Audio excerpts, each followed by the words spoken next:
28 నుండి చివరి వరకు చదువుదాం. 28 నుండి చివరి వరకు. ఆయన అద్దరినున్న గదరేనీల దేశం చేరగా దయ్యములు పట్టిన 2 మనుషులు సమాధుల్లో నుండి బయలుదేరి ఆయనకు ఎదురుగా వచ్చిరి.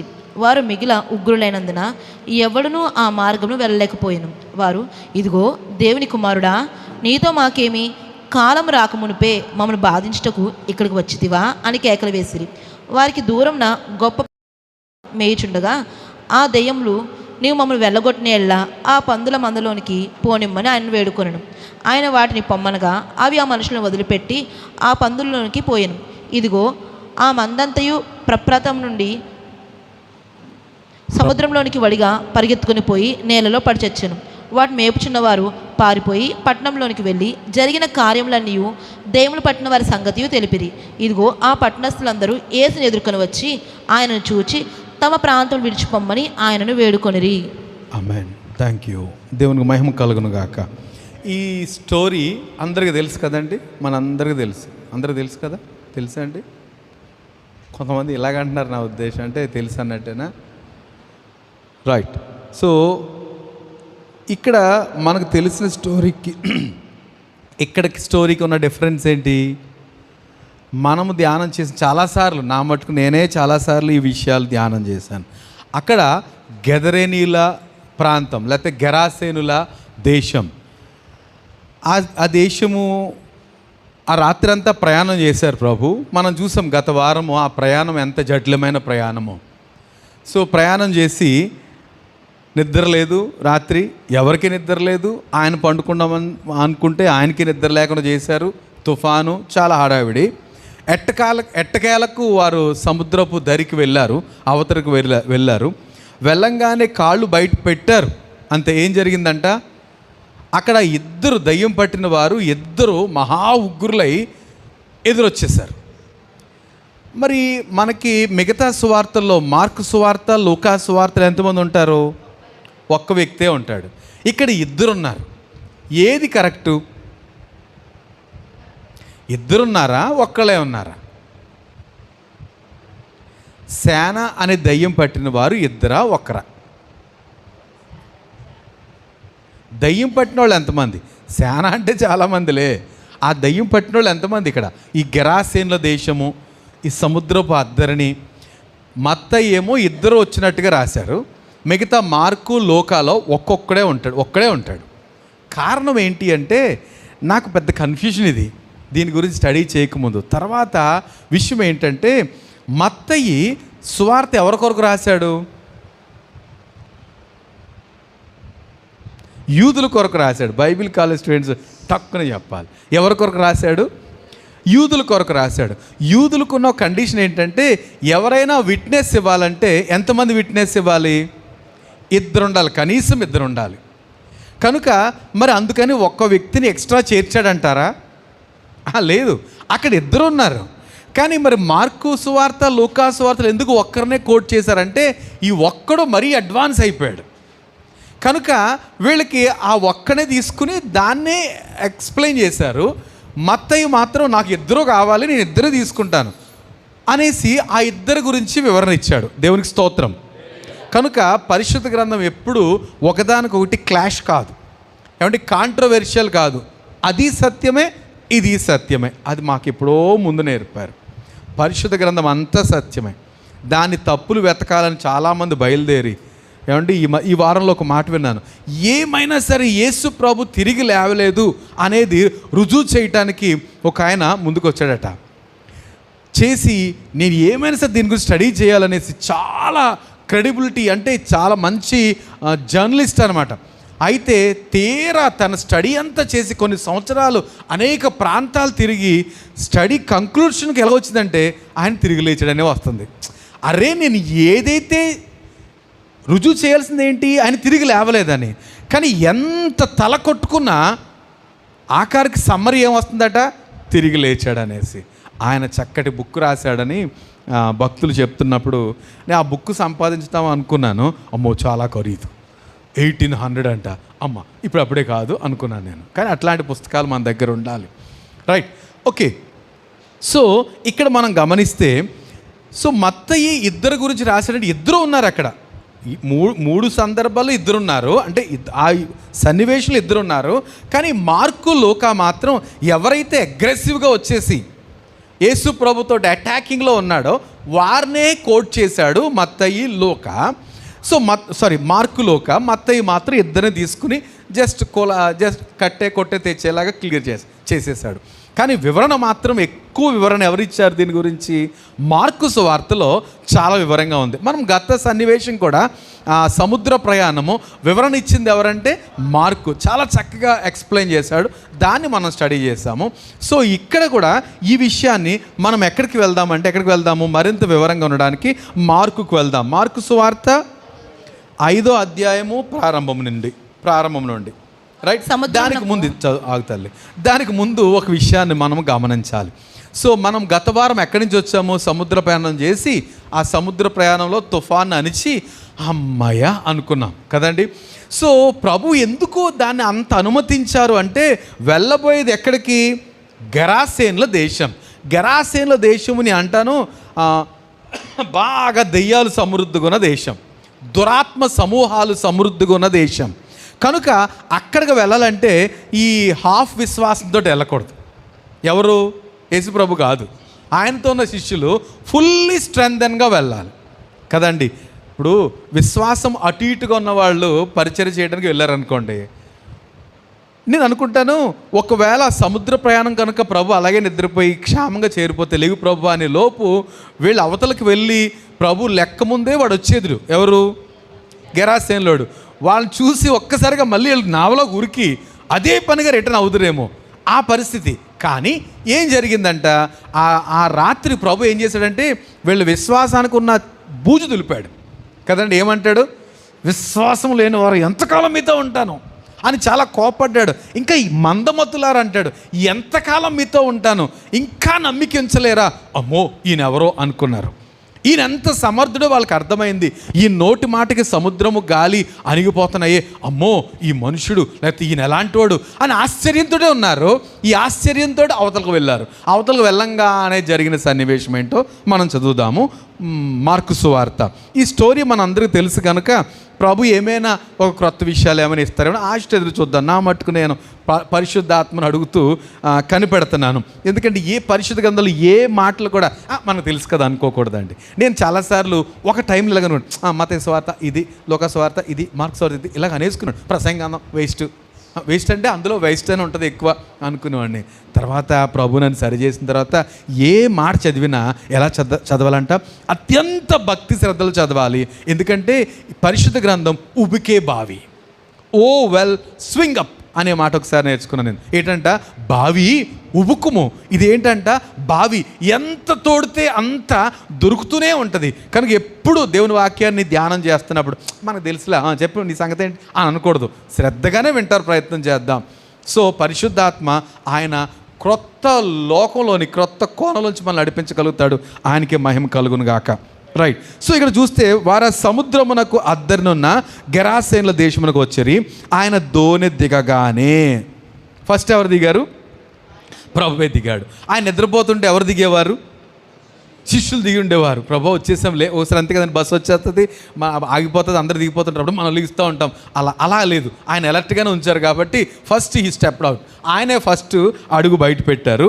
సో ఆయన దోణి దిగగానే అపవిత్రాత్మ పట్టిన ఒకడు సమాధిలో నుండి వచ్చి ఆయనకు ఎదురు పడిను. మార్కు సువార్తలో అక్కడ రాయబడింది ఉగ్రులై. ఎలా వచ్చారంటే వాళ్ళు, లేకపోతే వాడు ఉగ్రుడైపోయాడు అంటే ఊగిపోతున్నాడు, చాలా కసిగా ఉన్నాడు. ఒక్కసారిగా ఇప్పుడు వాడు మానని వాడు పోవచ్చు కదా ఏమండి. ఈ దయ్యం పట్టినోడు అమ్మో లోపల దయ్యాలు తెలుసు కదా, ఈయన ఎవరోను తెలుసు అంటారా? తెలుసు. మరి ఎందుకు ఎదురొచ్చాడు? ఎందుకు ఈయనకి ఎదురొచ్చాడు? ఎందుకు ఎదురొచ్చాడంటే వాడు టైం దగ్గరికి వాడి టైం కాదు, లోపల ఉన్న దెయ్యాలకి టైం దగ్గరికి వచ్చేసింది కనుక. ఒక్కొక్కసారి చూడండి ఓరికి ఎగురుపడతా ఉంటాయి కొన్ని కుక్కలు, లేదా కుక్క ఓరికి వచ్చేస్తాడు అంతే కదండి. వచ్చేస్తే ఏం చేస్తాడు? ఆఖరి చూసి ఒక్కరు వచ్చేటప్పటికి వెళ్ళిపోతుంది. దాని పన్న చేసుకోవచ్చు కదా, అబ్బే కొన్నిసార్లు అంతే. అలాగా ఈ దెయ్యాలు ఏం చేసినాయి అంటే, వీళ్ళలోని దెయ్యాలు పద పద పద ఆయన దగ్గరికి వచ్చాడు, ఆయన వెళ్దాం ఆయన ఎదురు భయపెడదాం. ఆయన భయపెట్టడానికి ఎవరికైనా సాధ్యమా? ఏమండి, దురాత్మ సమూహాలు ఆయన భయపెడతాయా? అసాధ్యం. చూస్తే ఆయన ధోని దిగగానే అపవిత్రాత్మ పట్టిన ఒకడు సమాధులను వచ్చి ఆయనకు ఎదురుపడెను. వాడు సమాధుల్లో వాసం చేసేవాడు. వాడి గురించి చెప్పిన మాటలు చూస్తే నాకు చాలా బాధ అనిపించిందండి. ఏమండి, మళ్ళీ ఎవరు తెలిసి ఇతను యవనస్తుడు. వాడు కాపురం ఎక్కడ పెట్టాడంట? సమాధుల్లోనే కాపురం పెట్టాడు. సమాధుల్లో వాసం చేసేవాడు. సంఖ్యలతోనేను ఎవడును వారిని బంధింపలేకపోయాను. చాలాసార్లు వీళ్ళని ఊరందరూ పట్టుకుని వెళ్ళి కట్టేసి గొలుసులతో కట్టేసేవాడు. లోకాసు వార్తల వివరంగా ఉంటుంది. గొలుసులతో కట్టేసేవాడట. కట్టేస్తే వాడు వాటిని వాడిని తెంపేసుకుని ఇక కేకలేసుకుంటూ అరణ్యము అడవుల్లోకి పారిపోతూ ఉండేవాడట. ఇదే పని వాళ్ళు తెచ్చి బిగించటం. దీన్ని ఒక్కసారిగా ఏదో మంటకి ఈ డొక్కతాడు టపటపటం తెగిపోయి అలా తెంపుకుని వెళ్ళిపోయాడట. అంత సమర్థుడు. కారణం ఏంటి? వీళ్ళు చాలామంది దెయ్యాలు ఉన్నారు కాబట్టి అస్సలు దేన్ని లెక్క చేసేవాడు కాదు. వీడి పరిస్థితి ఇంకా అక్కడ చాలా వివరంగా ఉంటుంది కదండి. వాడు ఇంకో పని చేసేవాడు ఏంటంటే దిగంబరి. లూకాసు వార్తలు చాలా వివరంగా, వాడు దిగంబరి, అస్సలు బట్టలు వేసుకున్నాడు కాదట. యవనస్తుడు దిగంబరి, ఇంట్లో ఉండలేనివాడు, ఇంట్లో ఉండేవాడు కాదు. అస్తమానం అయితే సమాధులు, లేకపోతే అడవులను కూడా రాయబడింది. అడవులు కొండల్లోకి ఎగురుతూ ఇంకే పని చేసేవాడట, పెద్ద పెద్ద కేకలు వేసుకుంటూ తిరిగేవాడట. ఏమండి, ఒక యవనస్తుని మనం ఊహించగలుగుతాం. అలాగా ఉంటే ఎలా ఉంటుంది? ఎంత భయకంపితము! వాడికి అమ్మ నాన్న ఉన్నారా? కుటుంబం ఉన్నారండి. చాలాసార్లు ప్రయత్నం చేశారట, కానీ వాడిని ఎవరు సాధు చేయలేకపోయారు. ఇంకా చూస్తే మనం పలుమారు వాని కాళ్లకు చేతులకును సంఖ్యలు వేసి బంధించినను వాడు ఆ చేతి సంఖ్యలు తెంపి కాళ్ళ సంఖ్యలను తుత్తినీలుగా చేశాను కనుక ఎవడును వానిని సాధుపరచలేకపోయాను. ఏమండి, అలాంటి పరిస్థితి, ఎవరు వాడిని కంట్రోల్ చేయలేకపోయారు అని వాక్యం చెప్తుంది. సో వాడిని ఎవరు కంట్రోల్ చేయలేకపోయారట. రైట్. ఇంకొకన్న ప్రత్యేకతలు ఏంటంటే, వాడు ఎల్లప్పుడూ రాత్రింబగళ్ళు సమాధుల్లోనూ కొండల్లోనూ కేకలు వేయచ్చు, తను తాను రాళ్లతో గాయపరుచుకొనుచు ఉండేను. ఇంకా ఏంటంటే కేకలు వేసుకుంటూ వాడు కాపురం సమాధుల్లో ఎవరుంటారు సమాధుల్లో కదా? ఎవరు? చచ్చిపోయిన వాళ్ళని సమాధి చేస్తాము, బ్రతికిన వాళ్ళు మాత్రం సమాధుల్లో ఉండరు కదండి.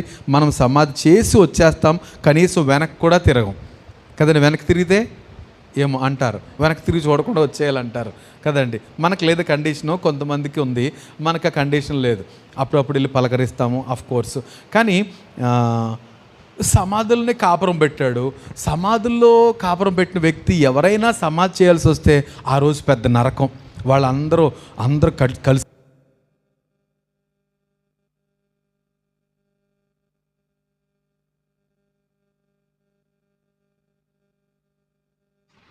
రైట్. సో సమాధుల్లో కాపురం పెట్టాడు. ఎవరైనా సమాధి చేయాల్సి వస్తే వాళ్ళకి కలిగిన ఇబ్బంది ఇంత కాదు. ఎంత ఆందోళన పడేవారో, ఎంత భయంకర పరిస్థితో. రైట్. మనం గమనిస్తే ఇంకొక ప్రత్యేకత నాకు చాలా బాధ అనిపించింది. పోనీ అలా తిరుగుతున్నాడంటే కాదట, ఏం చేసేవాడంట? తను తాను గాయపరుచుకున్నాడట. ఏమండి, ఎవరైనా మనల్ని మనం గాయపరుచుకుంటామండి. ఎందుకు గాయపరుచుకుంటారు? కోసేసుకుంటారు చూసారా, ఇలాగా, లేకపోతే గోడకేసి కొట్టేసుకుని. కొంతమంది మనుషులు అంటే ఇడు మనిషేలండి, కొంత మనుషులు కూడా గోడకేసి కొట్టేసుకుంటారు, లేకపోతే బాధేసుకుంటారు. ఏంటది? ఏం చేష్టలండి అవి? దయ్యపు చేష్టలు. పిచ్చి చేష్టలని స్టైల్గా చెప్తున్నారు మీరు. ఏం చేష్టలు అవి? దయ్యపు చేష్టలు. ఎందుకని? దయ్యం పట్టిన వాళ్ళు ఏం చేస్తారంట? ఎందుకంటే ఈ శరీరము వాడిది కాదు కదా. ఎవరిది? దయ్యాంది కాదు కదా. ఈ శరీరం దయ్యాంది కాదండి. కానీ ఈ శరీరం కలిగిన ఆయన ఏమంటాడు? ఈ శరీరం ఇచ్చిన ఆయన ఏమంటాడు? అయ్యో అయ్యో అయ్యో నా శరీరం. ఎవరు? దేవుడు. ఆయన రూపు, ఆయన ఇచ్చిన శరీరం ఇది. ఆయన సొంత చేత్తో చేశాడు. దాన్ని మనం గీసేసుకుని కోసేసుకుంటుంటే ఆయన ఎంత మదన పడతాడు. అయ్యో, దాని వాల్యూ తెలియట్లేదు. వాల్యూ వీళ్ళకి కాదు, వీళ్ళలో ఉన్న దయ్యాలే తెలియదు కదా. ఆడు కావాలనే చేస్తాడు. ఎందుకని? దయ్యాలకి ఏమి లేవు, దెయ్యాలకి ఏం లేవు, శరీరాలు లేవు. దేవునికి స్తోత్రం. ఉన్నాయండి దెయ్యాలకి? ప్రభు డిక్లేర్ చేశాడు ఏమని? నాకున్నట్టుగా శరీరము ఎముకలు భూతమునకు ఉండవు. కనుక భూతానికి ఉండవు. కనుక భూతము ఆపరేట్ చేయాలంటే ఎక్కడొచ్చి ఆపరేట్ చేస్తుంది? మన శరీరాన్ని ఆక్యుపై చేసుకుని, ఎవరైతే బలహీనంగా ఉన్నారో వారి శరీరాలను ఆక్యుపై చేసుకుని అప్పుడు డ్యాన్సులు కడతాడు. కనుక ఇక్కడ ప్రభుకు చాలా బాధ అనిపించింది. అందుకే ఆయన చూసి వెళ్దాం పదండి, ఎంత రిస్క్ జర్నీ, అంత రిస్క్ జర్నీ అవతలకు వెళ్తే ఎదుర్కొన్న పరిస్థితి ఇది. ప్రభు అనుకుంటాడు, రైట్ టైంలో వచ్చాను. ఈయన కదా అంటే ఒకసారి అంటాడు కదా, ఈ అబ్రహాము కుమార్తెను రక్షించడానికి వచ్చాను అంటాడు. ఇప్పుడు ఈయన ఎవరు కుమారుడు? అబ్రహాము కుమారుడు అంటాడు. లేకపోతే నా కుమారుడు, నా పరిశుద్ధ రక్తాన్ని దారబోసి కొన్నాను అంటాడు. ఏమంటే ఆ వ్యక్తి పట్ల దేవునికి ఎంత ప్రేమో. ఎందుకు నేను ఈ మాట ఆ వ్యక్తి పట్ల దేవుని ప్రేమ అంటే, సరే ముందుకు వెళ్దాం మనం. సో అతను తను గాయపరిచేసుకుంటున్నాడు. నేను ఎందుకు ఈ లక్షణాలు కనపడుతున్నప్పుడు, ఏమంటే ఎవరిలోనైనా ఈ లక్షణాలు కనపడుతున్నప్పుడు కొంచెం మనం జాగ్రత్త పడాలి. ఏ లక్షణాలు? కొన్ని లక్షణాలు చెప్పండి. బట్టలు తీసేసేవాళ్ళు అంటే వీడి దిగంబరి. మీరు లూకాసు వార్త, మార్క్స్ వార్త ఈ 3 క్రోడీకరిస్తే ఖచ్చితంగా వీడు దిగంబరి, బట్టలు వేసుకున్నాడు కాదు. అంటే ఇప్పుడు తీసేసేవాళ్ళు పూర్తిగా తీసేయట్లేదు, కానీ కదండి ప్రమాదం. వాళ్ళు ఎలాంటి వాళ్ళైనా ఈ ఎక్స్పోజింగ్ అనేది అపవాది లక్షణం. అంటే ఎవరో నా శరీర భాగాలు చూడాలి అనుకునే మనసుంది చూసారా, పొరపాటు. అది దైవిక లక్షణం కాదు, దురాత్మ లక్షణం. కనుక ప్రభువేమో మీరు గమనించండి, ఆదామును చేసి, ఆదాము మహిమ వస్త్రాలతో ఉండేవాడు. ఎప్పుడైతే అవిధేయుడు అయ్యాడో ఏం చేశాడు? దిగంబరని గ్రహించి మహిమ వస్త్రాలు వెళ్ళిపోయినాయి. కనుక ప్రభువేమి ఎలా తిరగరా అని అనలే. దేవునికి మహిమ కలుగును గాక. నా ప్రభువు ఏం చేశాడంట? చర్మపు చొక్కాయలు తొడిగించి వదిలాడండి. అలా గాడిదలో తిరుగు అని అనలే, చర్మపు చొక్కాయలు తొడిగించి వదిలాడు. అప్పుడే ప్రారంభంలోనే చర్మపు చొక్కాయలు తొడిగించి వదిలితే ఇప్పుడు ఎందుకండి బట్టలు లేకుండా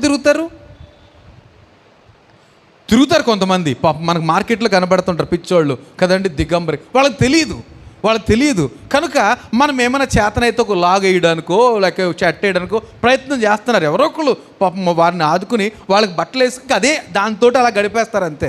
కానీ అన్ని సంస్కారాలు ఉండి, ఏమండి అన్ని సవ్యంగా ఉండి కూడా వాళ్ళు ఎక్స్పోజ్ చేయాలనుకున్నారు చూసారా, వెదర్ మేల్ ఆర్ ఫిమేల్.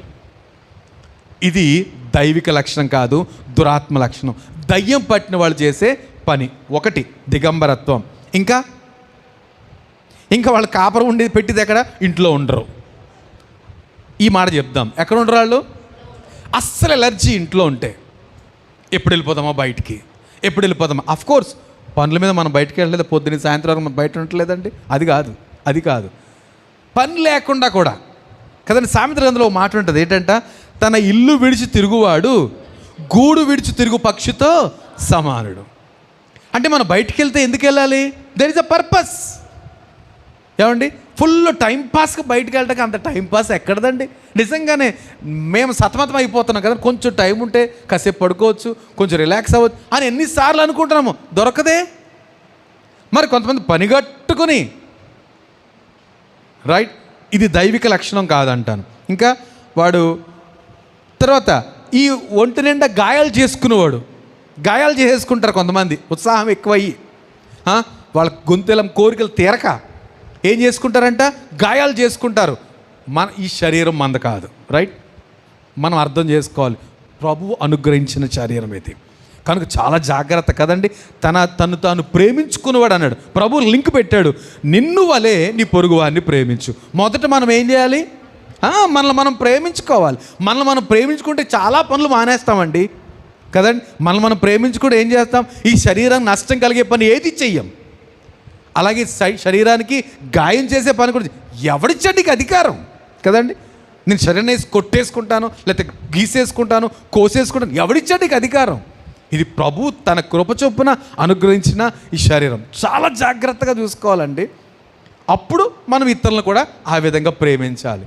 ఆ ప్రేమించడంలో నా శరీరం నాయం అంటే ఏం చేయాలంట, నేను అనుకుంటాను ఎవడన్నా అన్నాడు అనుకోండి, నా శరీరం నా ఇష్టం కోసుకుంటాను అంటే ఒక్కడ కొట్టాలన్నమాట. రే ఇది నీది కాదు, ఇది నీది కాదు, ప్రభు అనుగ్రహించింది. రైట్. సో ఒంటి నిండా గాయాలు, సమాధిలో కాపురం, పెద్ద పెద్ద కేకలు వేస్తూ ఉంటారు. వీడేం చేసిపోయాడంట, కేకలు వేసుకుంటూ తిరిగాడు. కేకలు, ఆ పిచ్చి కేకలు అంటారు కదా, ఏంటి ఆ పిచ్చి కేకలు అంటారు. అంత కేకలు వేయకూడదట మనం. అవసరమైతే పిలవడం అదైతే సమంజసమే, కానీ పిచ్చి పిచ్చి కేకలు వేయడానికి కుదరదు. అది దెయ్యపు చేష్టలు. నేను దెయ్యపు చేష్టల గురించి ఒక నిమిషం ఆగుదాం అనేసి. దెయ్యపు చేష్టలు ఏమండి, ఇంక ఎంతమంది కంట్రోల్ చేసినా ఎందుకని, చాలామంది ఉన్నారు కదా, ఎవరు వాడిని సాధు చేయలేకపోయారు. ఓకే, దేవునికి స్తోత్రం. అలాంటి వ్యక్తిని ప్రభు కనికరించి వాడిని దర్శించడానికి, వాడిని బాగు చేయడానికి రాత్రంతా రిస్కీ ప్రయాణం చేసి ప్రభు వచ్చాడు. దేవునికి మహిమ కలుగును గాక. రైట్. వాడు 6వ వచనం, వాడు దూరము నుండి యేసును చూచి పరిగెత్తుకొని వచ్చి ఆయనకు నమస్కారం చేసి, నాకు భలే ముచ్చట అనిపించిందండి. వాడి జీవితం ధన్యమైపోయింది. లోపల ఉన్న దెయ్యాలు, మంచి దెయ్యాలు కొన్ని ఏం చేశారంట, ఎందుకని ఆయనకు నమస్కారం చేయడం, రండి ఆయనకు సాగిలపడదాం అంటది. కనుక దెయ్యాలే కాదు ఏమండి, సమస్తము దేవతల సైతము అన్నీ కూడా ఒక రోజున ఏం చేయాలంటే ఆయన ముందు మోకాళ్ళను సాగిలపడి నమస్కరిస్తారట. సో ఇక్కడ దెయ్యం పట్టినాడు, వేల దెయ్యాలు పట్టినాడు వచ్చి ఆయనకి ఏం చేస్తున్నాడు, మరి సాగిలు పడుతున్నాడు కదా, మనం బెటరా వాడు బెటరా చెప్పండారా? వాడు కూడా సాగిలు పడుతున్నాడు, మనము సాగిలు పడుతున్నాం. ఏమండి, మనం విధేయతతో సాగిలు పడుతున్నాం. రైట్. వాడిలో ఉన్న దెయ్యాలు ఏం చేస్తున్నాయంట, వీడిని పాడు చేసేయటానికి, నాశనం చేసేయటానికి వచ్చి మళ్ళీ ఆయన ముందు సరెండర్. భలే చిత్రమైన విషయాలు ఉన్నాయి ఇందులో. సో వాడు దూరం నుండి యేసును చూచి పరుగెత్తుకుని వచ్చి ఆయనకు నమస్కారం చేసి చక్కటి సంబోధన, యేసు సర్వోన్నతుడైన దేవుని కుమారుడా, దేవుని మహిమ కలుగును గాక. ఏమంటున్నాడు, దేవుణ్ణి మహింపరుస్తున్నాడు. మనం అనుకుంటాం చాలాసార్లు మహింపరచినంత మాత్రాన దేవుని పిల్లమని కన్ఫామ్ కాదు. ఏమండి, దేవుని మహింపరిచినంత మాత్రాన దేవుని పిల్లలు కాదు. ఎందుకని, ఇప్పుడు దెయ్యాలు పట్టినట్టు కూడా ఏమన్నాడు, సర్వోన్నతుడైన దేవుని కుమారుడా యేసు. ఏమండి, కనుక చాలా జాగ్రత్తగా మన లోకాన్ని పరిశీలించాలి, మనల్ని మనం కూడా పరీక్షించుకోవాలి. ఒక్కొక్కసారి మనం కరెక్టేనా లేకపోతే ఇంకేమైనా పని చేస్తున్నాయా అని కూడా ఆలోచించాలి. తప్పులేదు. రైట్. యేసు సర్వోన్నతుని దేవుని కుమారుడా, నాతో నీకేమి పని, నన్ను బాధపరచుకుమని దేవుని పేరట నీకు ఆనబెట్టుచున్నానని కేకలేసాడట. ఏంటి, మళ్ళీ దేవుని పేరటే. సార్ కూడా ఏం చెప్తున్నాడు, ఈ దెయ్యాలు ఏం చెప్తున్నాయి, దేవుని పేరట నీకు ఆనబెడుతున్నాను, మమ్మల్ని ఇబ్బంది పెట్టుకో. అంగీకరించబడిందా ప్రార్థన? దేవుని పేరటే కదా, మనం కూడా దేవుని పేరటే. అంగీకరించబడదు కదండి. ఆయన చిత్తానుసారంగా అడిగే ప్రతి మనవి అంగీకరించబడద్దు. కానీ నన్ను బాధపరచుకోమని దేవుని పేరట నీకు ఆనబెడుతున్నాను అనే మాట కొంచెం అడ్వాన్స్డ్ ప్రేయర్ అనమాట. దెయ్యాలు చేసే అడ్వాన్స్డ్ ప్రేయర్ ఇది. కనుక అంగీకరించబడలేదు. ఎందుకనగా ఆయన రాగానే చెప్పాడట, అపవిత్రాత్మ ఈ మనుషుని విడిచి పొమ్ము. అందుకు ఈ తతంగం అంతా వచ్చి అరుస్తున్నాడు. శిష్యులు కొంచెం అలా చూస్తున్నారు, ఈయన ఎలాంటి వాడు, చూసాం కదా అక్కడ సముద్రంలో, చూద్దాం ఏం చేద్దాం అనేసి. నేను అనుకుంటాను కొంతమంది కొంచెం వెనక్కడికి వేసుంటారేమో అనుకుంటాను. ఎందుకని, వాడు ఉగ్రుడై కానీ నిలబడ్డారు, స్టాండ్ అయ్యారు. కానీ ప్రభు రాగానే దురాత్మ ఇతను విడిచిపోమంటే అప్పుడు ఇంత తతంగం చేస్తే, మరియు ప్రభు ఒక ఛాన్స్ ఇచ్చాడండి. ఎక్కువసార్లు ఇవ్వలేదు ఆయన, ఎక్కువసార్లు దెయ్యాల్ని ఏం చేయలేదు ఆయన, మాట్లాడనివ్వలేదు. కానీ ఈ ఇన్ఫర్మేషన్ మనకి ఇవ్వడం కొరకు ప్రభు అడిగాడు, ఏం పేరు, నీ పేరు, నువ్వెవరివి అన్నట్టుగా ఏమడిగాడు ఆయన. మరియు నీ పేరేంటి? దెయ్యాలకు పేర్లు ఉంటాయండి? దెయ్యాలకు పేర్లు ఉంటాయా? ఆలోచించండి, దెయ్యాలకు పేర్లు ఉంటాయా? మరి ఎందుకు అడిగాడు ప్రభు? రోజీ, రిన్ని, హన్నీ, లేకపోతే ఇలాంటి పేర్లు ఏమైనా ఉంటాయంటారా దెయ్యాలకి? అడిగాడు ఆయన, ఏంటి పేరు అంటే, నేను అంటాను దెయ్యాలకి పేర్లు ఉండవండి, కానీ దెయ్యాలు కొన్ని పేర్ల మీద వస్తాయి. ఏంటంట, దెయ్యాలు చనిపోయిన వాళ్ళ పేర్లు లిస్ట్ ఉంటుంది కదా వాళ్ళ దగ్గర, ఆ లిస్టు పట్టుకుని మంచి పేరు నాకు చాలా బాగుంది బాస్ని అడుగుతుంది, అడుగుతాడు దెయ్యాలు బాస్ని, నేను ఈ పేరు పెట్టుకెళ్తాను, చక్కటి ముద్దుగా ఉంది, 2 లెటర్లో 3 లెటర్లో అనేసి. కొంచెం పెద్ద పెద్ద పేర్లు ఉంటాయి కదా, అప్పుడు నేను ఇంత పెద్ద పేరు వద్దు, నాకు చిన్న చిన్న పేర్లు తీసుకెళ్తాను, ఇలాంటి చిన్న పేర్లు పెట్టుకుని వస్తాను. కనుక 2 పేర్లు, సేన. ఏంటంట, నా పేరు ఏం పేరు? సేన. ప్రభు అడిగిన ప్రశ్న, నీ పేరు ఏంటంటే, నా పేరు సేన. ఎలా అనగా మేము అనేకులము. ఏమండి, మరొక సత్యం గమనించాలి. దెయ్యాలు జంతువులు పడతాయా, మనుషులు పడతాయా? మనుషుల్లోనే వాటికి కంఫర్ట్. జంతువుల్లో దెయ్యాలు ఉండకపోవచ్చు, ఎందుకంటే ఇక్కడే రుజువు ఉంది.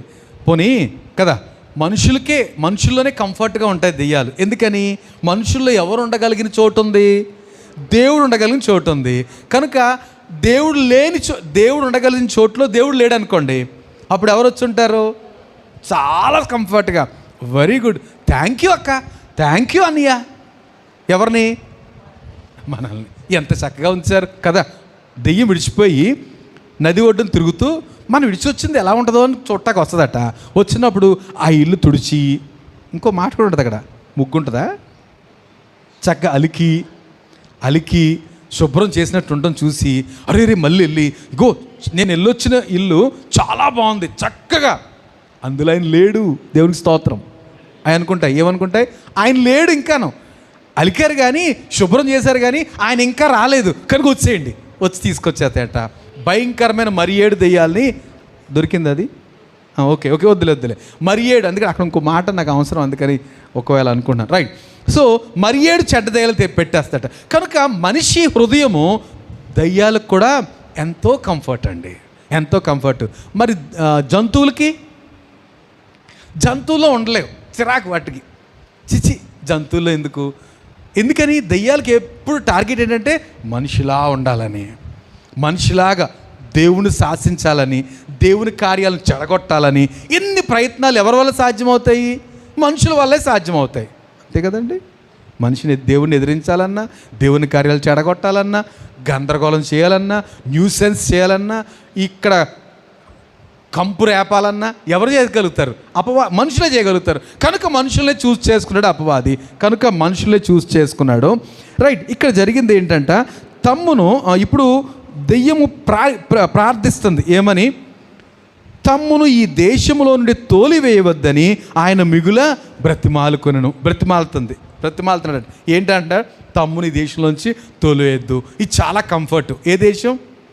గెదరేనీల దేశం, లేకపోతే ఆ ప్రదేశము చాలా కంఫర్ట్. బోల్డ్ మంది ఉన్నారు సార్ మా వాళ్ళు.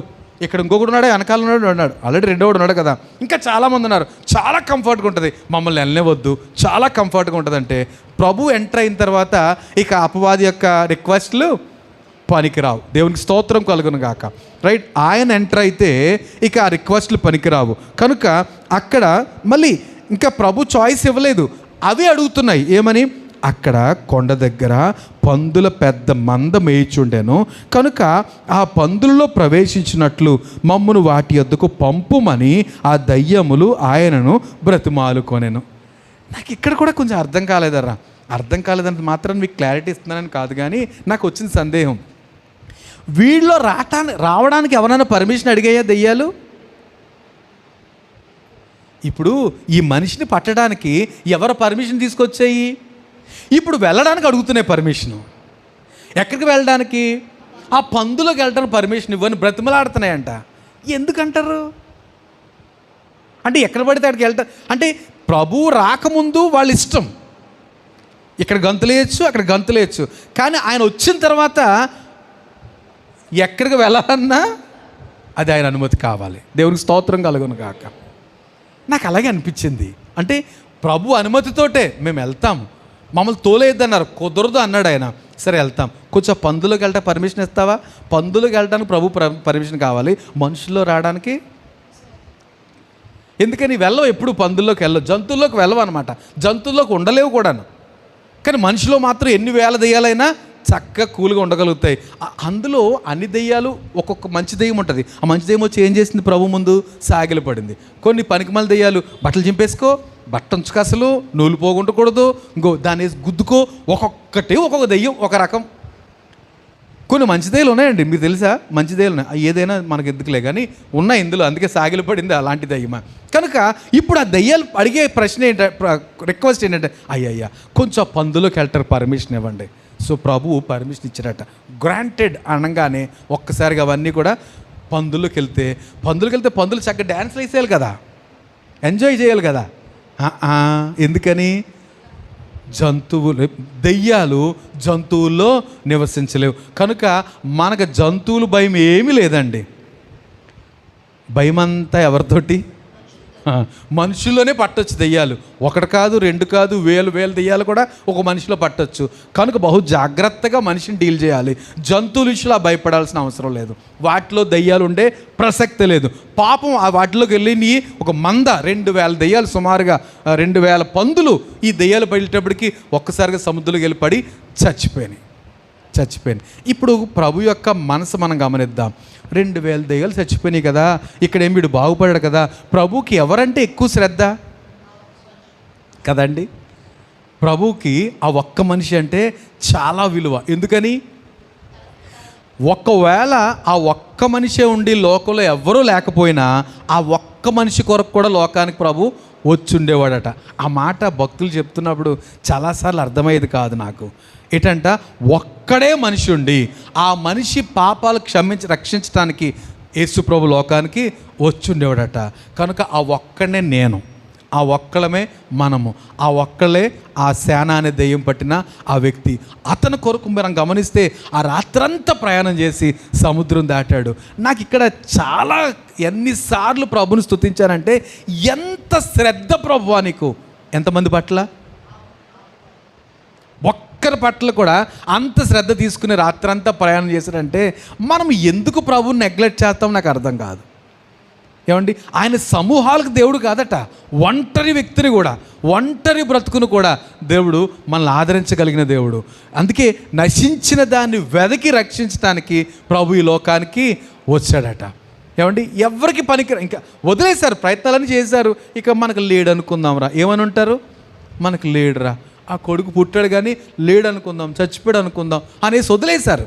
కానీ అలాంటి వదిలేసిన వ్యక్తిని దర్శించడానికి, బాగు చేయడానికి రాత్రంతా సముద్ర ప్రయాణం చేసి ప్రభు వెళ్ళాడు. రైట్, ముందుకు వెళ్ళిపోదాం. మనం ఎక్కడ ఆగాల్సి వస్తే ఆగుదాం, లేకపోతే ముందుకు వెళ్ళిపోయి కంప్లీట్ చేద్దాం. రైట్. సో ఆ పందులు ప్రవేశించినట్లుగా మమ్మను వాటి యొద్దకు పంపుమని ఆ దయ్యములు ఆయన బ్రతిమాలుకొనెను. యేసు వాటికి సెలవీయగా ఆ అపవిత్రాత్మలు వాని విడిచి పందుల్లో ప్రవేశించగా ఇంచుమించు 2,000 సంఖ్య గల ఆ మంద ప్రపాతము నుండి సముద్రపు దారిన వడిగా పరిగెత్తుకొని పోయి సముద్రంలో పడి ఊపిరి తిరగక చచ్చెను. ఏమండి, పందులు నీటిలో బ్రతకగలుగుతాయా లేవా? నీటిలో ఈదగలుగుతాయా లేవా? ఈదుతాయండి, కాలువలు ఈదేస్తాయమ్మా. అదేం ఆశ్చర్యం కాదు. పందులు కూడా ఈదుతాయి, అవేమి నీటిలో కలిగి చచ్చిపోయి అనేవి ఈత కొట్టగలుగుతాయి. అరే, ఏనుగు కూడా ఈత కొట్టగలుగుతుంది. వాటికి సర్వైవల్ అవకాశం ఉంది, అది మురుగుంటలో మ్యాక్సిమం. కానీ ఇక్కడ పరిస్థితి ఏంటి? దెయ్యాలు మీద పడేటప్పటికి వాటికి ఆ సెన్స్ పోయింది, ఇక అంతే వెళ్ళి మునిగిపోయినాయి అంతే. వాటికి ఈత కొట్టాలి, సర్వైవల్ ఆ పరిస్థితి లేదు. ఎందుకని? ఎప్పుడైతే దెయ్యం మీద పడిందో సరిగా మనుషులే స్పందించలేరు కదా.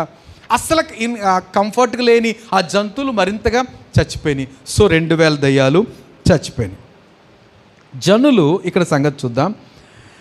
ఆ పందులు మేపుచున్నవారు పారిపోయి పట్టణములోను గ్రామముల్లోనూ ఆ సంగతి తెలియజేశారట.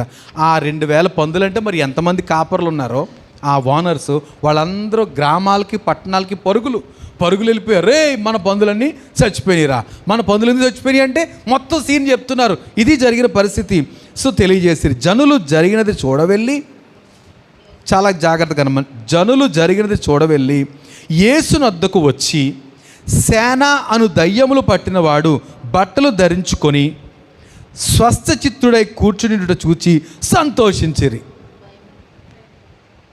ఏమండి, సేన అనే దయ్యం పట్టినవాడు అంతవరకు ఎలా ఉండేవాడు? దిగంబరి. ఇప్పుడు ఏం చేశాడంట? బట్టలు కట్టుకున్నాడు, స్వస్థచిత్తుడై బుద్ధిగా ఆయన కాళ్ళ దగ్గర. అంతేనా? ఎక్కడున్నాడంట? ఇక్కడ బట్టలు ధరించుకొని స్వస్థచిత్తుడై ఆయన దగ్గర కూర్చుంటుట చూచి భయపడ్డారట. అంటే నిజంగానే భయం. ఇంత భయంకరుడు, ఇంతమంది మనం అందరం అక్కడ భవిష్యత్తు వచ్చిన వాళ్ళు అందరూ, అరే మనం అందరం కలిసి ఎన్నోసార్లు బంధించాము వీడిని, కానీ వీడిని బంధించలేకపోయాము.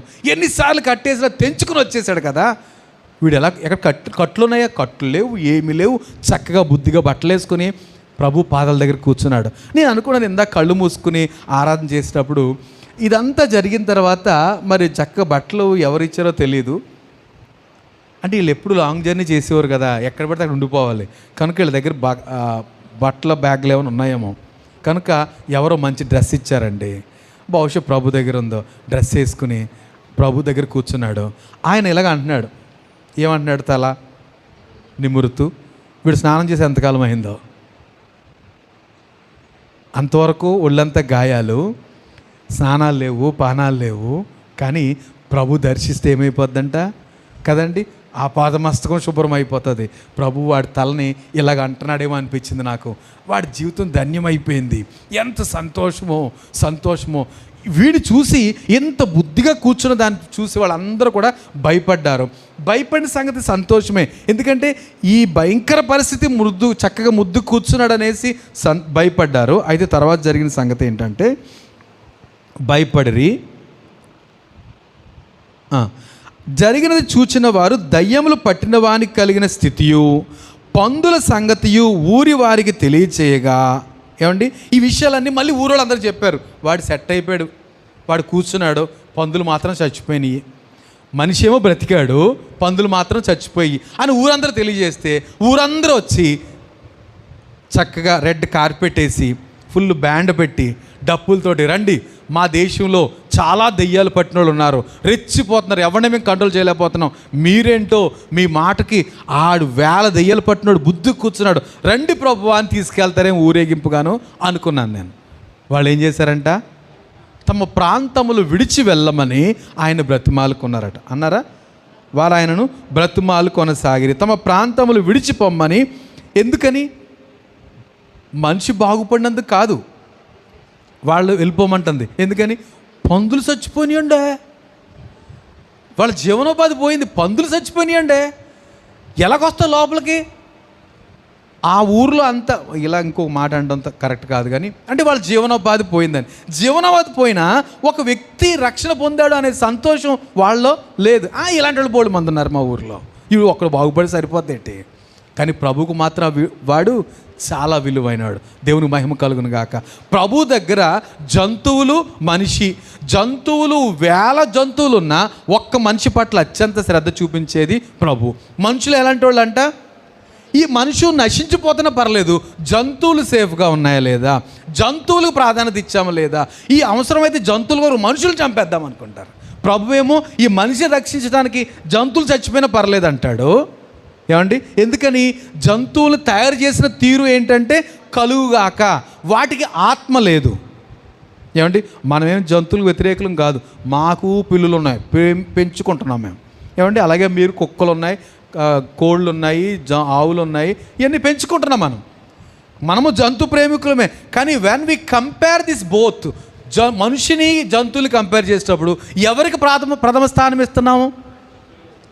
జంతువులకు కాకుండా కాక. ఎందుకని? జంతువులకి ఆత్మ లేదు, కానీ మనిషికి మాత్రం ఆత్మ ఉంది. కనుక మనిషి దేవుని రూపు, జంతువులు డిఫరెంట్ జంతువులు అండి, బోల్డ్ రకాలు ప్రభు నోటి మాట ద్వారా కలుగు చేశాడు. అది పంది కావచ్చు, కుక్క కావచ్చు, ఆవు కావచ్చు, గేదె కావచ్చు, గాడిద కావచ్చు, తాబేలు కావచ్చు, పంది కొక్కు కావచ్చు, ఏదైనప్పటికీ ఇవన్నీ నోటి మాట ద్వారానే కలిగినవి. కానీ ఎగ్జాంపులర్గా దేవుని సృష్టిలో అత్యంత ఉన్నతమైందిగా దేవుడు తన రూపులో తన పోలికలో మనిషిని చేశాడు. ఇది ఎప్పటికీ ఎవ్వరూ బీట్అవుట్ చేయలేంది, మరెవ్వరూ దాన్ని దాటిపోయే ప్రసక్తి లేనే లేదు. రైట్? దేవునికి మహిమ కలుగును గాక. కనుక ఇప్పుడు ఆ దయ్యం పట్టినోడు ప్రభు దగ్గర కూర్చుని, వెళ్ళిపోమంటున్నారు ప్రభువా, నిన్ను వెళ్ళిపోమంటున్నారు కదా, నేను కూడా నీ దగ్గరికి వచ్చేస్తాను అంటాను ముందు, ఇప్పుడు వెళ్ళిపోమంటున్నారు, మా ఓడి పోమన్నారంటే వెళ్ళిపోవలసిందే, నేను ఎట్టి పరిస్థితుల్లో రానివ్వరు. అలాంటప్పుడు నువ్వు రాత్రంతా ఇంత ప్రయాణం చేసి వచ్చి నన్ను ఒక్కడే బాగు చేసి, లేకపోతే పోనీ ఇద్దరు అనుకుందాం, ఒక్కడే బాగు చేసి వెళ్ళిపోతున్నావే, నీకు ఎంత టైం వేస్ట్ ప్రభువా, ఎంత వేస్ట్, శ్రమ వేస్ట్ కదండి. ఒక్కొక్కసారి రాత్రంతా కష్టపడి, నాకు రాత్రంతా కష్టపడండి ఈ సందర్భం చెప్పేసి వెళ్ళిపోతానండి. రాత్రంతా ఒక రోజున ప్రభు అంత రాత్రంతా మెలుకుగుండి ప్రార్థన చేయటం యందు రాత్రి గడిపాను. పొద్దుట ఏం చేశాడు చెప్పండారా? సూపర్ అండి. మీరు రాత్రంతా వెలుగుకున్నాడు ఒక రోజున. అక్కడ ఇది మనం చాలాసార్లు మాట్లాడుకున్నది కదా, ప్రభు ప్రార్థన గురించిన ప్రేయర్ వై క్రిస్టియన్స్ ప్రే అనే హెడ్డింగ్లో మనం ధ్యానం చేసాం. ప్రభువు ప్రార్థన వీరుడు. ఏంటంట? ప్రభువు ప్రార్థన వీరుడు. ఆ ప్రార్థన వీరుడు రాత్రంతా ప్రార్థనలు ఉండిపోతే ఏం చేశాడు ప్రొద్దునొచ్చని నాకు చాలా ఆసక్తి అనిపించింది. చాలా సంబరంగా చూశాను. తీరా చూస్తే ఏం చేశాడంటే రాత్రంతా ప్రార్థనలో ఉండి పగలు ఆ ఉన్న శిష్యుల్లో 12 మందిని ప్రత్యేకపరిచి వీరు అపోస్తలు అన్నాడు. అప్పుడు అస్సలు గొడవ స్టార్ట్ అయిందా? అవలే, గొడవ ఏం స్టార్ట్ అవ్వలేదు. మనం ఎవరన్నా పెట్టామనుకోండి, మీరు పెద్దగా ఉంటారండి, నేనేం తక్కువ, ఎందుకని? రాత్రంతా ప్రార్థన చేయం కాబట్టి పొద్దుటి పనులు చేస్తే కుదరదు. కానీ యేసుప్రభు రాత్రంతా ప్రార్థన చేసి ప్రొద్దుట 12 మంది శిష్యులు వేరుపరిచాడు. ఆ 70 మందిలోనో మరి 100 మంది ఎంతమంది ఉన్నారో తెలియదు, ఆయనతో అందరూ తిరుగుతున్నారు. అందులో నుంచి రాత్రంతా ప్రార్థన చేసి ఆ 12 మంది, పేతురు, యోహాను, యాకోబు అని అందరిని పిలిస్తే 12 మంది నిలబడితే వీళ్ళందరూ చూస్తున్నారు, ఏంటి వీళ్ళు అపోస్తులు అనబడతారు అన్నాడు. అంతే, ఎవరు మాట్లాడలేదు, అందరూ చప్పట్లు కొట్టారు. అందరూ వాళ్ళని అభినందించడం మొదలుపెట్టారు. ఎందుకని? వీళ్ళంత మంచోళ్ళు ఏం కాదు, మంచోళ్ళు కాదు, ప్రార్థనా శక్తి. కనుక ఇప్పుడు దయ్యం పడు అంటాడు, అయ్యా నువ్వు రాత్రంతా మెలుకోండి, మీ శిష్యులు ఎంత రిస్క్ తీసుకున్న దగ్గరికి వచ్చి నన్ను బాగు చేసి వెళ్ళిపోమంటున్నారు. వీళ్ళు ఇంక చాలామంది ఉన్నారు కానీ నన్ను మీరు వెళ్ళిపోతారు. ఇప్పుడు ఏంటి మరి, ఎందుకు నన్ను ఇంత బాగు చేసి ఇంత శ్రద్ధ చూపించగల కారణం ఏంటి అంటే ప్రభు ఏమంటాడు చెప్పండి? ఏమంటాడండి? నేను అడిగే ప్రశ్న గమనించండి మీరు. ఎందుకు నన్ను నన్ను బాగు చేసావు, ఇంత రిస్క్ తీసుకుని ఎందుకు వచ్చావంటే ప్రభు అంటాడు, నువ్వు నా పోలిక, నీ శరీరం నేను ఇచ్చింది, నీ జీవం గాలి ఎవరిచ్చిందండి కదండి? మన గాలి ఉచ్ఛ్వాస నిశ్వాసలు ఇది ప్రభువు ఆదాముకు ఊదింది. ఆయన నాసికారంధ్రంలో దేవుడు జీవవాయువు ఊదగా దేవుడు నరుడు జీవాత్మ అయ్యాడు. ఈ జీవాత్మ ఎవరికి లేదు? జంతువులకు లేదు, మనకే ఉంది. కనుక ప్రభు అంటాడు, నీవు తీసుకునే గాలి నాది, నీ శరీరం నాది, నీ రూపు నాది. అది నువ్వు నశించిపోతున్నావు కనుక నేను నశించిపోకుండా ఉండటానికే, నేను రక్షించడానికే నేను ఈ లోకానికి వచ్చాను. దేవునికి మహిమ కలుగునుగా. ఇప్పుడు అంటాడు వాడు, నేను కూడా వచ్చేస్తాను, మీతో వచ్చేస్తాను. నేను ఉండలేను ప్రభు, ఇక్కడ అంతా దెయ్యాల కొంప, దెయ్యాల దేశం, నేను ఉండలేను అంటే ప్రభు అనుమతి ఇవ్వలేదు. ఏమండి? దెయ్యాల ప్రార్థన ఆలకించి వాటికి అనుమతి ఇచ్చాడు. ఎక్కడికి వెళ్ళడానికి? ఆ పందులకు వెళ్ళి చచ్చిపోవడానికి అనుమతి ఇచ్చాడు. కానీ దెయ్యం పట్టిన వ్యక్తి బాగుపడిన తర్వాత నేను నీతో వస్తానంటే మాత్రం అనుమతి ఇవ్వలే. ఎందుకని? నాకు భలే సంతోషం అనిపించింది. ప్రభు అంటాడు, నువ్వు నాతో రావద్దు, నీకు దేవుడు చేసిన, ప్రభువు చేసిన, ఇలా మాటలున్నాయి, దేవుడు చేసిన. కానీ కొంతమంది యేసు ప్రభు దేవుడేంటి, దేవుని కుమారుడు లేదా ప్రవక్త, ఇలాంటి పిచ్చి మాటలు, తక్కువ మాటలు మాట్లాడుతున్నారు. అందుకని ఆయన అంటాడు, దేవుడు నీకు చేసిన, ప్రభువు నీకు చేసిన కార్యాలు నీ ఇంటి వారికి సాక్ష్యం ఇవ్వు. దేవునికి స్తోత్రం. యేసు ఎవరండి? దేవుని కుమారుడు, దేవుడు, ప్రభువు, రక్షకుడు, సర్వోన్నతుడైన దేవుడు. ఎన్ని మాటలని చెప్పవచ్చు. ఆయన ఎక్కడ తక్కువ చేయాల్సిన అవసరం లేదు. అంటే కొంతమంది తమ స్వార్థం ఏమో పిచ్చి పనుల కొరకు ఆయన తక్కువ చేసేసి, ఏమండి మాట్లాడుతున్నప్పుడు మనకేమవ్వాలి? వేడెక్కాలి. ఏంటది? రక్తం, రైట్? కనుక ఆయన గురించి మనం ప్రాణం పెట్ట సిద్ధంగా ఉండాలి, రైట్? కనుక ఇప్పుడు ప్రభు అంటున్నాడు, నువ్వు రావద్దు, నువ్వేం చేయాలట? నీ ఇంటికి వెళ్ళి, ఏమండి చదువుదా మాట, నీ యందు కనికరపడి నీకు చేసిన కార్యములన్నిటినీ వారికి తెలియజెప్పమని. ఎవరికి చెప్పమన్నాడు ప్రభు? ఎవరికి చెప్పమన్నాడు? ఇంటి వారికి చెప్పవయ్యా. నువ్వు ఇంటి వారి దగ్గరికి వెళ్ళి నీకు చేసిన కార్యాలన్నీ చెప్పు అన్నాడు. అంటే వాడు ఏం చేయాలి అసలు? ఏమండి, ఇంటికి వెళ్తాడు. ఇంటికి వెళ్ళగానే ఒక్కసారిగా హడులు ఎత్తిపోతారు. వాళ్ళ కనుక ఈ విషయం తెలియకపోతే, ఏంట్రా బట్టలు వేసుకున్నావు ఏంటి అంటే, వాళ్ళ అమ్మను పట్టుకుని ఏడుస్తాడు, నాన్న పట్టుకుని ఏడుస్తాడు, వాళ్ళు ఏడుస్తారు. అమ్మ, ప్రభువు నన్ను బాగు చేశాడు. ప్రభు, అమ్మ నాలో 2000 దెయ్యాల కంటే ఎక్కువ ఉన్నాయంటమ్మా. అవన్నీ ఆ పందులకు వెళ్తే పనులు చచ్చిపోయినాయి, ఊరులందరూ వెళ్ళిపోమన్నారు, లేకపోతే ఇంటికి తీసుకోవద్దును. అయ్యో, అలాంటి ఆయన ఇంటికి తీసుకురాలేపో, అయ్యో అయ్యో ఏం ఊరు, ఈ ఊరు నాశనం అవ్వ అనుకోవచ్చేమాడు. నా ప్రభు నా ఇంటికి వస్తే, ఈ నా కొడుకును బాగు చేసిన ప్రభు ఇంటికి వస్తే ఎంత బాగుండునో అనుకుని ఉంటారు వాళ్ళు. అంతటితో ఆగలేదు ఆయన. వెంటనే దేవుని కార్యాలు చెప్పాడు. అక్కడి నుంచి ఏం చేశాడట? వాడు వెళ్ళి యేసు తనకు చేసినవన్నీ దెకపోలిలో ప్రకటింపనారంభింపగా అందరూ ఆశ్చర్యపడిరి. ఎక్కడ ప్రకటించాడండి? దెకపోలి 10 పట్టణాలు కలిసి ఉంటాయి. ఇక అక్కడికి వెళ్ళాడు, మొదలుపెట్టి ఆ 10 పట్టణాలకి సువార్త అందిస్తున్నాడు. 10 పట్టణాలకి దేవుడు, నేను ఇదండి ఇంత పనికి మాలినాడంటే, నువ్వెందుకు తెలియదు మాకు, నీ గురించి చెప్పుకున్నారు, మేము కూడా ఒకసారి చూసాం, ఎవరో చచ్చిపోతే మేము కూడా వస్తే అమ్మో భయంకరంగా ఉన్నావురా నువ్వు, కానీ ఇప్పుడు అబ్బా నిజంగానా, వాళ్ళు ఆశ్చర్యపోతున్నారు. ఆ 10 పట్టణాలకి సువార్త అందించాడు. నాకు ఇంకొక సంతోషమైన విషయం ఏంటంటే 7వ అధ్యాయం 31వ వచనం. మరలా తూరు ప్రాంతములు విడిచి సీదోను ద్వారా దెకపోలి ప్రాంతం మీదుగా గలిలయ సముద్రం వద్దకు వచ్చాను. దేవునికి స్తోత్రం. ఇప్పుడు ప్రభు ఎక్కడికి వెళ్ళాడు? దెకపోలి. దేవుని మహిమ కలుగును గాక. ఇప్పుడు దెకపోలి వెళ్తే ప్రభు ఇంట్రడ్యూస్ చేసుకోవాలా? అక్కర్లే. బహుశా దెకపోలి వెళ్ళేటప్పటికే ఈయన వెళ్ళిపోయి ఉంటాడు అక్కడికి. ఈయన అంటాడు, తీసుకెళ్తా, ఈయనేనండి నన్ను ఇలా బాగు చేసింది, నేను ఇలా ఉన్నానంటే ఈరోజు బట్టలు కట్టుకుని ఈయనేనండి. ప్రభు ఏం మాట్లాడక్కర్లే.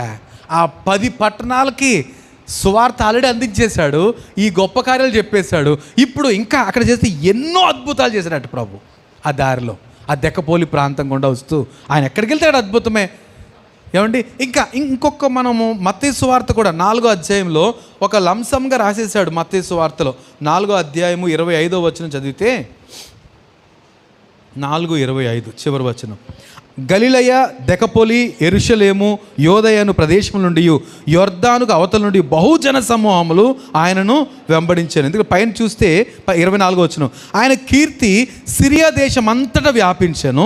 నానా విధములైన రోగముల చేతను వ్యాధుల చేతను పీడిపబడిన వ్యాధిగ్రస్తులందరినీ, దయ్యం పట్టిన వారిని, చాంద్ర రోగం గల రోగులను, పక్షవాయువు గల వారిని వారు ఆయన యొద్దకు తీసుకుని రాగా ఆయన వారిని స్వస్థపరిచెను. ఆయన కీర్తి సిరియా దేశం అంతటా వ్యాపించేసిందట. ఆ దెకపోలి ప్రాంతం ఆల్రెడీ ప్రభు ఏం చేశాడు? ఒక్కన బాగు చేసి దెకపోలి పంపించాడు. ఈయన వెళ్ళేటప్పటికి మార్గం అంతా సరళమైపోయింది. దేవునికి స్తోత్రం కలుగును గాక. ప్రభు కార్యాలు అంత ఆశ్చర్యంగా ఉంటాయండి. రైట్, మనం అనుకుంటాం ఆయన చూడండి, ఆ యేసు ప్రభు వస్తానంటే తీసుకెళ్ళిపోతే ఎంత బాగుండు. ఇప్పుడు జక్కయ్య బాగుపడ్డాడు, లేకపోతే రక్షణ పొందాడు. ఏమన్నాడు వాడు? ఏమన్నాడు? జక్క ఏమన్నాడు? నా ఆస్తులు సగం ఇచ్చేస్తున్నాను పేదలకి, మిగతా ఎంత 400 ఇస్తే ఇంకేం మిగలలేదు. జక్క ఏం చేశాడు? ఇప్పుడు ప్రభుని వెంబడించాడు. చాలామంది నన్ను కానీ ఈయన ఏమన్నాడు? నువ్వు ఇక్కడ రావద్దు, నువ్వు ఇంటికి వెళ్ళిపోయి దేవుడికి చేసినవన్నీ చెప్పమంటే ఇంటితో ఆగలేదు. తను ఏం చేశాడట? 10 పట్టణాలకు సువార్త. నేను అంటాను, ఏమండి, మన పట్ల ఏమైనా అద్భుతాలు జరుగుంటే మొదటగా మనం చేయాల్సిన పని ఏంటి? మన కుటుంబానికి ప్రభుని గురించి సాక్ష్యం ఇవ్వాలి. అంత మాత్రం కాకుండా మన పట్టణాలలో దేవుని గురించి 10 పట్టణాలకు సాక్ష్యం ఇచ్చాడండి దయ్యం పట్టి బాగుపడిన వ్యక్తి. మన వాడికంటే చాలా సాఫిస్టికేటెడ్, చాలా తెలివైన వాళ్ళం. ఏమండి, మనమేం చేస్తున్నాం అంటే ఇంటి వారికి కాదు, స్నేహితులకి కాదు, బంధువులకి కాదు, మిత్రులకి కాదు, ఇరుగు పొరుగు వారికి కాదు, పట్టణాలకి కాదు, ఎక్కడ నోరు విప్పట్లా. కనుకనే ఎంత టైం పడుతుంది సువార్త ప్రకటనకి. రైట్, కనుక ఈ విషయాన్ని మనం గమనిద్దాం, మనం ప్రార్థన చేయడానికి సిద్ధపడదాం. ఏమండి, లోకము లేకపోతే ఊరి వారి యొక్క మైండ్ ఏంటంటే మనిషి కంటే జంతువులకే ప్రాధాన్యత, కానీ సృష్టికర్తకు ఎవరు ప్రాధాన్యులు అంటే మనుషులే. ఆయన పోలికలో ఉన్న మనుషులు. కనుక ఆయన శ్వాస ఊదాడు మనలో. ఆ శ్వాసతోటే మనం ఇది గమనించాలి. చాలాసార్లు దేవుడు మర్చిపోయి దేవుడు నాకు ఏం మేలు చేయలేదు అనుకుంటే ఈ లోపుగానే అంటూ ఉంటాం. ఇది ఆయన ఇచ్చిందే గుర్తు చేసుకోవాలి. ఏమి ఇవ్వకపోయినా పర్లేదు. ఏమి ఇచ్చాడు నీకు? శ్వాసను ఇచ్చాడండి. పోనీ అన్నీ ఇచ్చి శ్వాస తీసేసుకోండి అనుకోండి కదా, ఆ ధనవంతుడు అనుకోడు కదా, అన్నీ ఇచ్చాడట, బోల్డ్ సంపాదించాడట. ఓ నా ప్రాణమా అంటే ప్రభు అన్నాడు, నాది నాకు ఇచ్చేయి అన్నాడు. ఏంటది? అంతే అంతే. కనుక ఎల్లప్పుడూ ఆయన కృతజ్ఞులమే ఉందాం. సాధ్యమైనంత వరకు మన పరిధిలో ఆయన కొరకు సాక్షులుగా ఉందాం. ఎందుకంటే ఒకవేళ మన సాక్షిగా లేదనుకోండి, దెయ్యానికి అప్పగించి మనల్ని అన్నీ పాడు చేసి అప్పుడు బాగు చేసి వదిలేడం ఎందుకు వచ్చింది? దేవుని కృప చొప్పున మనం ఇంకా అలాంటి దిగంబర స్థితికి వెళ్ళకముందే ప్రభు మనల్ని రక్షించాడు. కనుక ఏం చేద్దాం? మన పరిధిలో ఆయన కొరకు సాక్షిగా ఉందాం. సో ఆయన వచ్చేటప్పటికి మార్గాన్ని సిద్ధపరిచేశాడండి. నాకు 2 సార్లు ఈ సన్నివేశం కనబడింది. కనుక ప్రభు వెళ్ళేటప్పటికే దెక్కపోలి అంతా కూడా స్వార్థ ప్రకటించి అనేక మంది ఆయన దగ్గరికి వచ్చి నిజంగా నువ్వు చెప్పింది కరెక్టే అనేసి వాళ్ళు స్వస్థత పొంది దేవుని మహింపరిచారు. బహుశా పరలోక రాజ్యంలో మనం గొప్ప గొప్ప పట్టణాలుగా మనం వాళ్ళందరినీ చూడబోతున్నాం. రైట్? వాళ్ళు అడుగుతారు మనల్ని, మీరెంతమందికి ప్రకటించారు? ఆ దెయ్యం పట్టినాడు, సారీ ఇతనికి ఏం పేరు లేదు, ఏదో పేరు మనం పెట్టుకోవాలి, అస్తమాను శానా దెయ్యం పట్టినాడు అంటే ఫీల్ అవుతాడు. ఆయన అడుగుతాడు మన దగ్గరికి వచ్చి, సిస్టర్, బ్రదర్, మీరు కూడా రక్షణ పొందారు కదా, ఎంతమందికి సువార్త ప్రకటించారు అని అంటే, నీకులాగా బట్టలు ఇప్పుకేం తిరగలేదు మేము, నీకులాగా దెయ్యలేం పట్. ఆడికి తెలిసిపోద్ది కదా, అయ్యో అక్క, అయ్యో తమ్ముడు, ఇవన్నీ కూడా మీరు ఎంతకుముందు ఉన్నాయని కూడా దెయ్యపు చేష్టలే. వీటన్నిటి నుంచి నీకు తెలియకుండానే దేవుడు నిన్ను బాగు చేశాడు, నువ్వు ఎందుకు సాక్షిగా ఉండలేకపోయావు అని అక్కడికి వెళ్ళాక ఇందాక ఓకే. కనుక ప్రభు అడగక్కర్లే మనల్ని అన్నాడు కదా. సొదొమ గొమొర్రా ప్రజలు మనల్ని అడుగుతారట. తర్వాత ఇంకెవరు అడుగుతారు? శాపదేశపు రాణి అడుగుద్దట. ఇంకా నినివే ప్రాంత ప్రజలు అడుగుతారట. ఏమండి వీళ్ళు అడుగుతారు, వీళ్ళతో పాటు ఈయన కూడా అడిగాడు అనుకోండి, మన దగ్గర సమాధానం ఉండదు. వాళ్ళకి సమాధానం చెప్పగలుగుతాం, దగ్గరుంటే వెళ్ళేవాళ్ళం అంటే మేము ప్రార్థనకి, నువ్వు ఎక్కడో సముద్రాలు దాటి వచ్చావు, మేము పక్కనే బోధురికి వచ్చేసేవాళ్ళం. ఇలాగా కొంచెం ఆలస్యంగా వచ్చేవాళ్ళు, అంత 2-3 గంటలు ఆలస్యంగా వచ్చేసేవాళ్ళు ఇలాగ అంటారు. కానీ ఈయన అడిగితే ఏం చెప్తారు? ఏంటి, నేను 10 పట్టణాలు సువార్త అందించాను. బ్రదరో సిస్టరో, మీరు ఎన్ని పట్టణాలు సువార్త అందించారు, ఎంతమందికి సాక్ష్యం ఇచ్చారు అంటే ఏం చెప్తాం? ఏం చెప్పలేదు, ఏమీ ఇవ్వలేదు. మీకు ఏం చేస్తాడో చూద్దాంలేండి ఎవరు అని అంటాడు. మీకు ఏం చేస్తాడో ప్రభు చూద్దాం. ఎందుకని? నేను 10 పట్టణాలు సువార్త అందించాను కాబట్టి ఆ వ్యక్తికి ఎన్ని పట్టణాలు ఇస్తాడు ప్రభు? 10 పట్టణాల మీద అధికారమై ఉండు అంటే కదండి అన్నాడా? 10 పట్టణాలు, 10 మేనాలు సంపాదించావు, 10 పట్టణాల మీద అధికారమై ఉండు. ఇదేం జోక్ కాదండి. 1000 ఏండ్ల పరిపాలనలో ఎవరు లోకాన్ని పరిపాలించేది? ఎవరు? మీరు నమ్మట్లేదు, తెలియదు కదా మీకు నిజంగాను. 1000 ఏండ్ల పరిపాలన అంటూ ఉందా తెలుసా అసలు మీకు? దాంట్లో ఎవరు పరిపాలిస్తారు? ప్రభు అన్నాడు కదా 10 పట్టణాల మీద అధికారమైన ఉత్తుత్తికి అన్నాడా? ఆయన ఉత్తుత్తి మాట్లాడండి, మనము అంటాం. ప్రభు అలాగ అండవు. 10 పట్టణాలు, 5 పట్టణాలు, 2 పట్టణాలు, మనకెన్ని పట్టణాలు ఇస్తాడు? 1 పట్టణం అని ఇస్తాడో లేదో, ఒకటి ఇస్తే సరిపోద్దులే. అలా కాదు. ఇంటి వరకు చెప్పేసి ఊరుకోవచ్చు కదా అతను. ఇంటి వరకు చెప్పేసి అమ్మ వెళ్ళిపోదాం పనిలోకి అనలే. ఆగమ్మా, ఇక నేను రాను, నేను పని మీద ఉంటాను. ప్రభు నన్ను బాగు చేశాడు. ఎప్పుడో చచ్చిపోయావు అనుకున్నావు కదా నువ్వు, చచ్చిపోయాడు అనుకో, కానీ ఇప్పుడు ప్రభు కొరకు పని చేస్తాను. 7 పట్టణాలు, 10 పట్టణాలకి సాక్షిగా ఉన్నాడు. దేవుడి మాటలు మన వినికిడిలో దీవించును గాక. ఆమేన్.